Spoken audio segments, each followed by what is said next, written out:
इसकी कुछ प्रोविजंस हैं जो अभी तक जनता के बीच में नहीं आई हैं। इन्होंने केवल सुप्रीम कोर्ट के आदेश को ही खारिज नहीं किया, इसमें 3 और ऐसी प्रोविजंस इन लोगों ने डाली है जिससे दिल्ली सरकार लगभग खत्म हो जाती है। इसके अंदर इन्होंने लिखा है कि अगर कोई मंत्री अपने सेक्रेटरी को कोई आदेश देगा तो सेक्रेटरी के पास ये पावर दे दी गई है, सेक्रेटरी डिसाइड करेगा कि मंत्री का आदेश लीगली ठीक है कि गलत है। अगर सेक्रेटरी को लगता है कि मंत्री का आदेश लीगली ठीक नहीं है तो सेक्रेटरी मंत्री का आदेश मानने से इंकार कर सकता है। यह दुनिया के अंदर पहली बार हो रहा है कि सेक्रेटरी को मंत्री का बॉस बना दिया।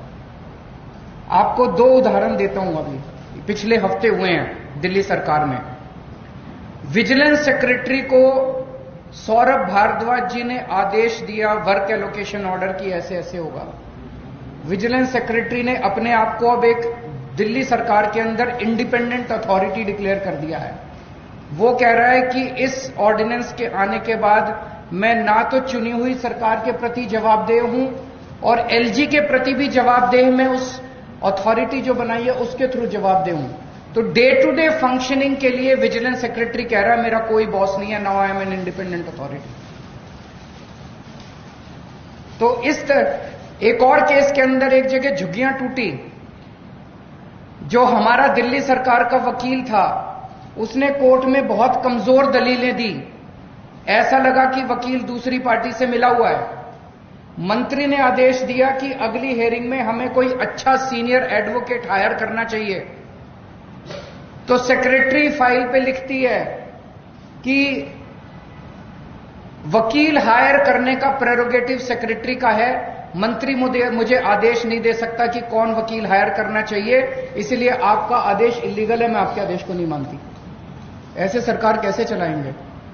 अब तो हर सेक्रेटरी ये डिसाइड कर रहा है कि कौन सा आदेश लीगल है और जिसको मर्जी इलीगल डिक्लेयर कर देते हैं। बस अब सेक्रेटरी की डिसीजन फाइनल है, वो सुप्रीम कोर्ट, हर सेक्रेटरी सुप्रीम कोर्ट का जज बन गया है।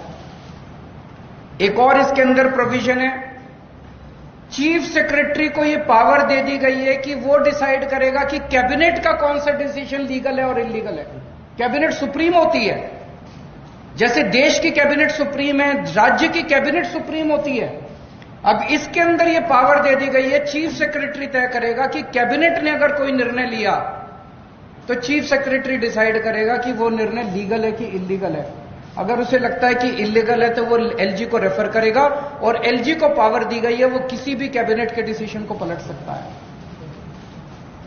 आज तक भारत के इतिहास में, दुनिया के इतिहास में ऐसा कभी नहीं हुआ कि ब्यूरोक्रेसी को मंत्री के ऊपर सेक्रेटरी को बिठा दिया और कैबिनेट के ऊपर चीफ सेक्रेटरी को बिठा दिया। यह आज तक कभी नहीं हुआ। एक और इसके अंदर प्रोविजन है कि दिल्ली सरकार में जितने कमीशंस हैं, जितनी अथॉरिटीज हैं, स्टैट्यूटरी अथॉरिटीज हैं, जितनी बोर्ड्स हैं, उन सब का गठन अब केंद्र सरकार करेगी। तो दिल्ली जल बोर्ड का गठन अब केंद्र सरकार करेगी, तो वही चलाएंगे फिर water sector. Delhi transport corporation का गठन अब केंद्र सरकार करेगी, तो वही चलाएंगे ट्रांसपोर्ट सेक्टर।